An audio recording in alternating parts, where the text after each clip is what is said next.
Assalamualaikum warahmatullahi wabarakatuh. Salam dan bahagia buat kita semuanya.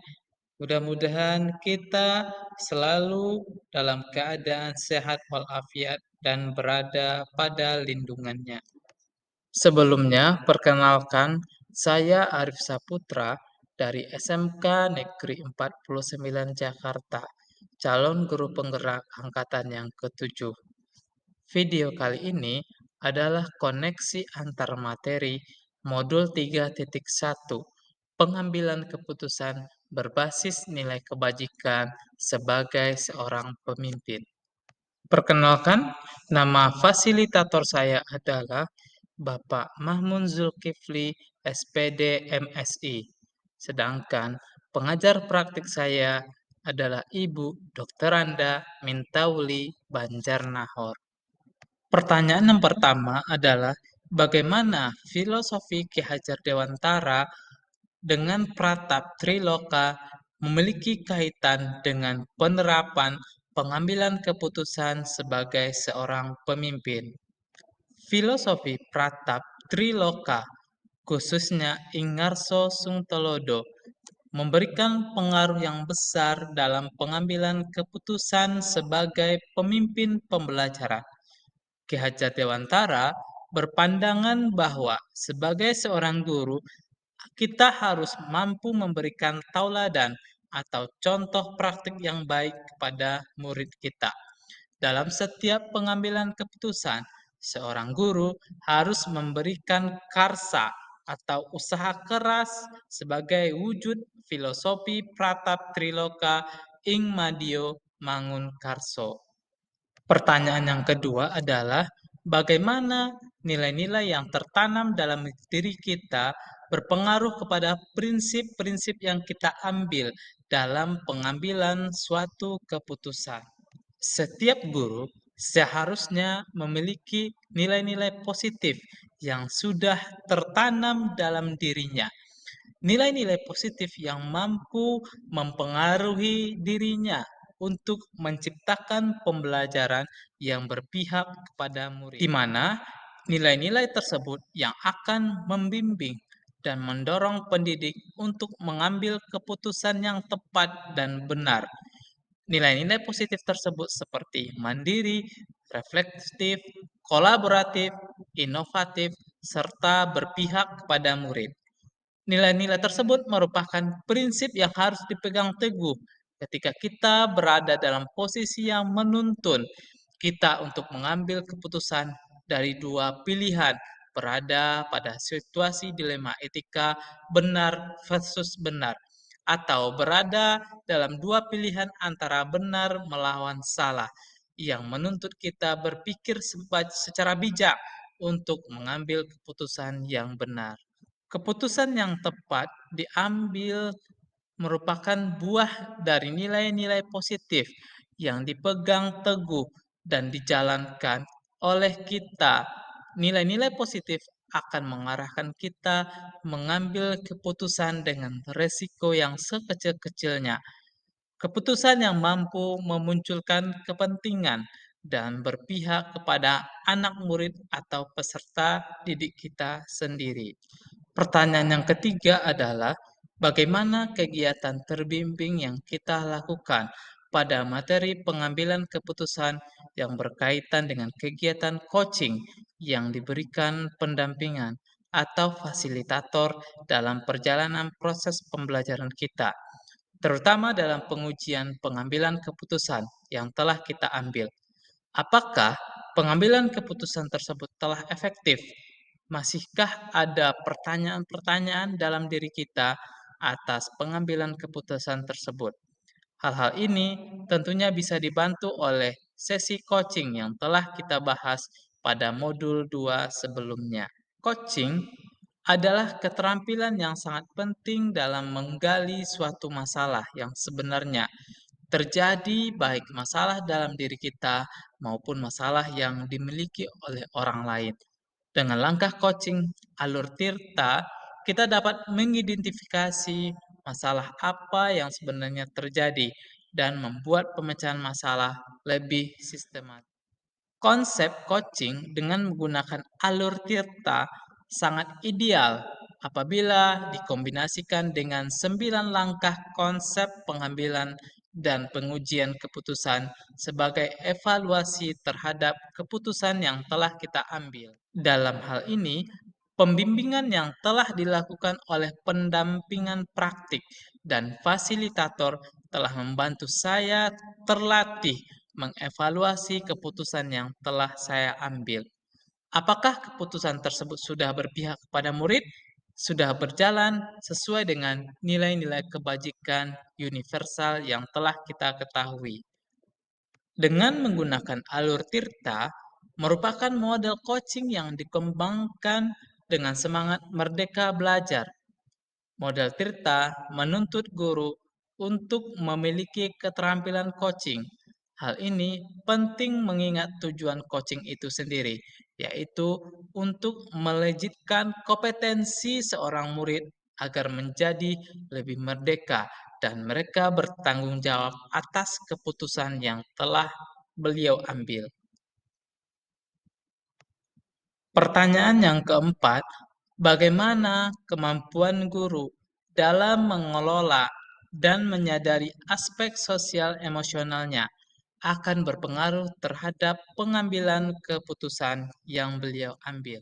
Sebagai seorang pendidik, kita harus mampu menjembatani perbedaan minat dan gaya belajar seorang murid di setiap kelas, sehingga dalam proses pembelajaran, murid mendapatkan pembelajaran yang menyenangkan dan sesuai dengan profil belajar mereka masing-masing.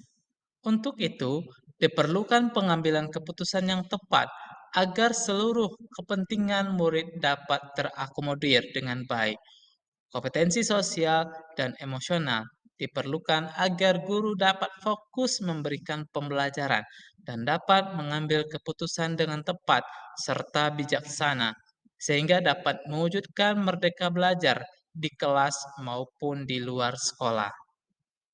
Pertanyaan yang kelima, bagaimana pembahasan studi kasus yang fokus pada masalah moral atau etika kembali kepada nilai-nilai yang dianut oleh seorang pendidik?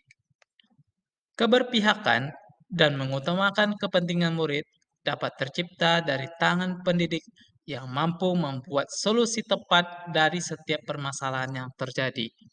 Pendidik yang mampu melihat permasalahan dari berbagai kacamata dan pendidik yang dengan tepat mampu membedakan apakah permasalahan yang dihadapi termasuk dilema etika atau pujukan moral. Seorang guru ketika dihadapkan dengan kasus-kasus yang fokus terhadap masalah moral dan etika, baik secara sadar ataupun tidak akan berpengaruh pada nilai-nilai yang dianutnya. Nilai-nilai yang dianutnya akan mempengaruhi dirinya dalam mengambil keputusan yang ada pada masalah yang dia hadapi. Jika nilai-nilai yang dianut adalah nilai-nilai positif, maka keputusan yang diambil akan tepat, benar, dan dapat dipertanggungjawabkan. Begitu juga sebaliknya, jika nilai-nilai yang dianutnya adalah yang tidak sesuai dengan kaidah moral atau nilai negatif, tidak sesuai dengan agama dan norma, maka keputusan yang diambil lebih cenderung hanya benar secara pribadi dan tidak sesuai dengan harapan kebanyakan pihak. Kita harus tahu bahwa nilai yang dianut oleh guru penggerak adalah nilai reflektif, mandiri, inovatif, kolaboratif, dan berpihak pada murid. Nilai-nilai tersebut akan mendorong guru untuk menentukan keputusan masalah moral atau etika yang tepat sasaran, benar, serta minimalisir kemungkinan kesalahan dalam pengambilan keputusan yang dapat merugikan semua pihak, khususnya peserta didik kita sendiri. Pertanyaan yang keenam, bagaimana pengambilan keputusan yang tepat? Tentunya berdampak pada terciptanya lingkungan yang positif, kondusif, aman, dan nyaman. Pengambilan keputusan yang tepat terkait dengan kasus-kasus pada masalah moral atau etika hanya dapat dicapai jika dilakukan melalui 9 langkah dalam pengambilan dan pengujian keputusan. 9 langkah tersebut, maka keputusan tersebut diyakini akan mampu mengakomodasi semua kepentingan dari berbagai pihak-pihak yang terlibat. Maka, hal tersebut akan berdampak pada terciptanya lingkungan positif, kondusif, aman, dan nyaman.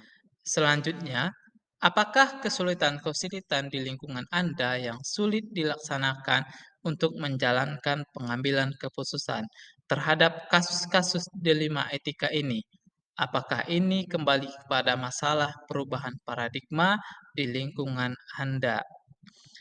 Di sini saya memilih jawaban iya.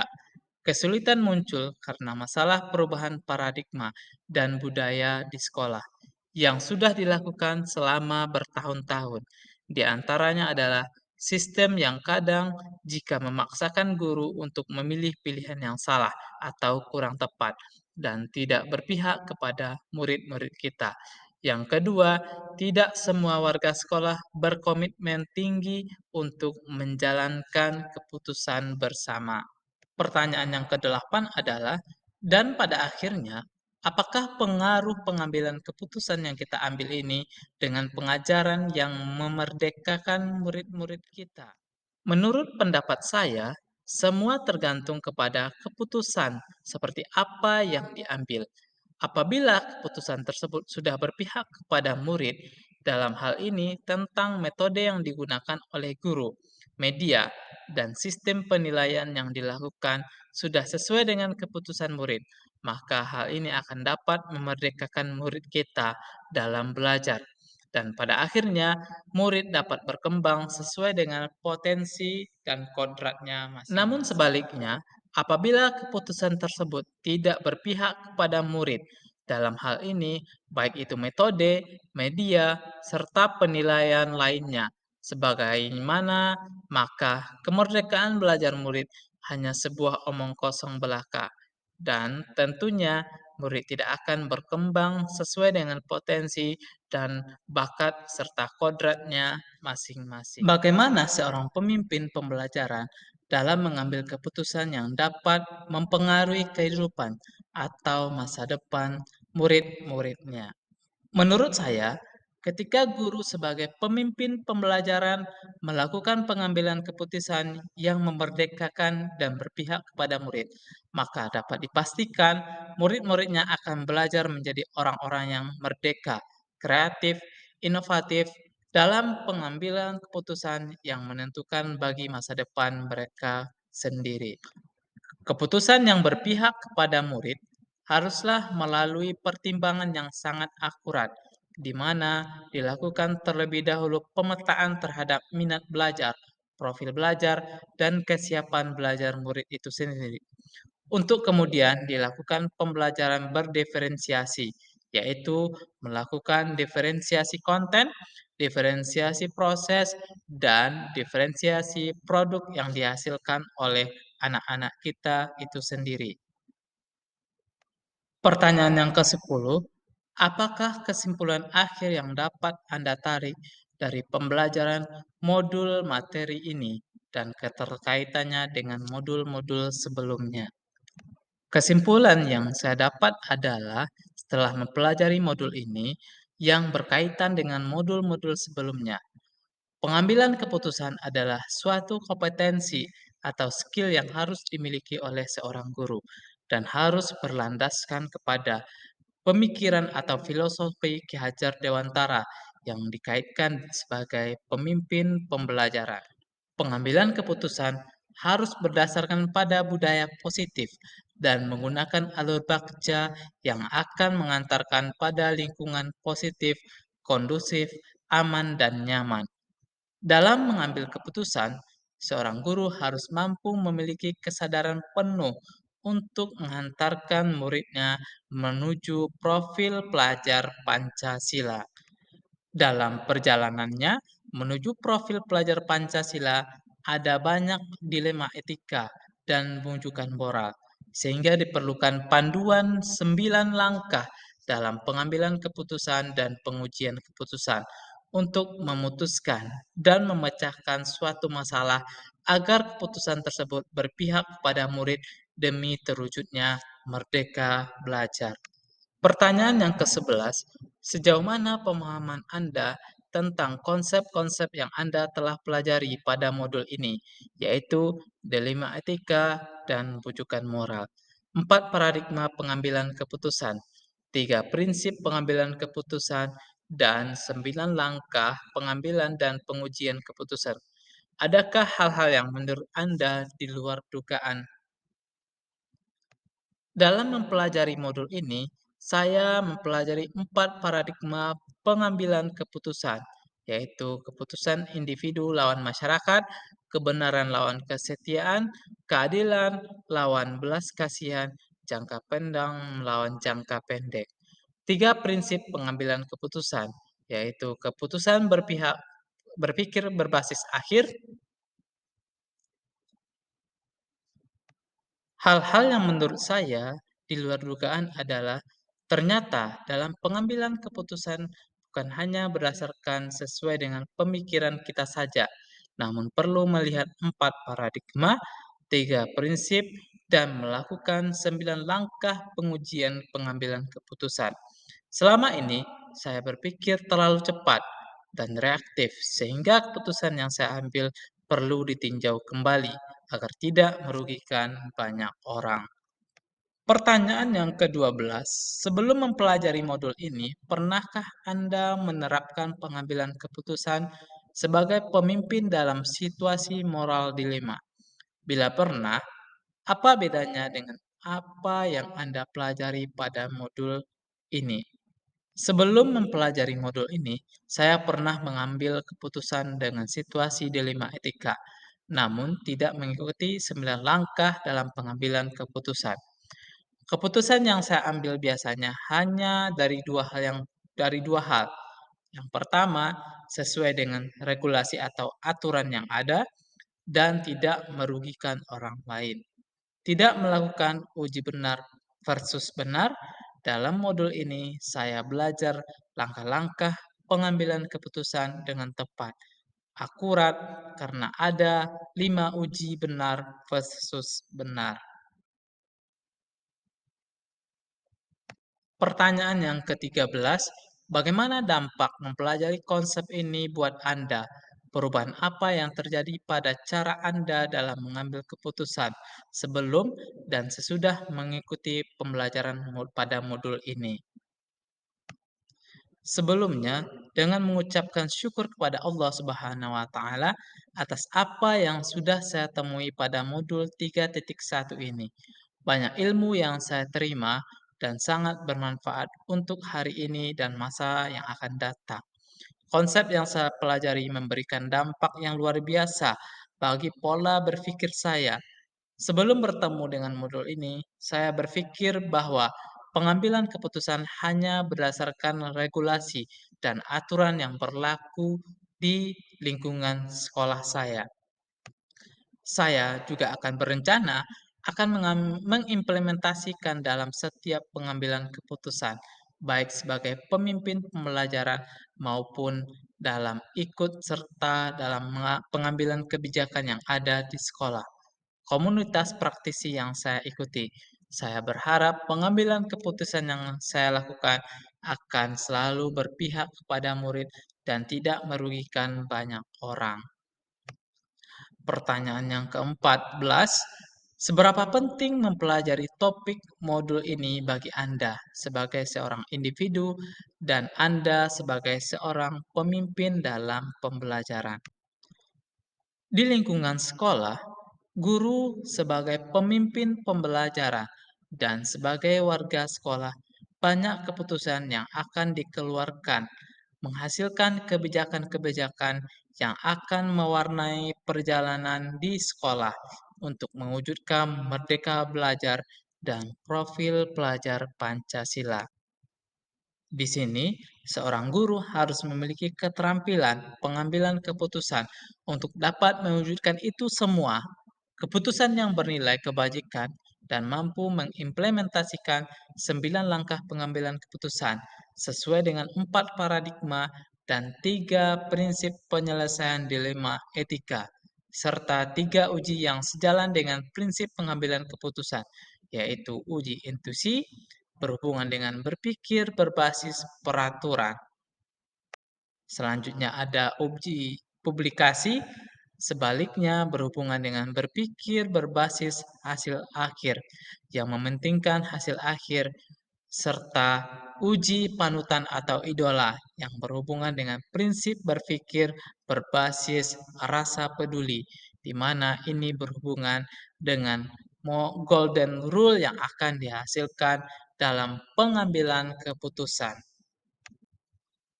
Sekian koneksi antar materi pada modul 3.1 ini. Wassalamualaikum warahmatullahi wabarakatuh.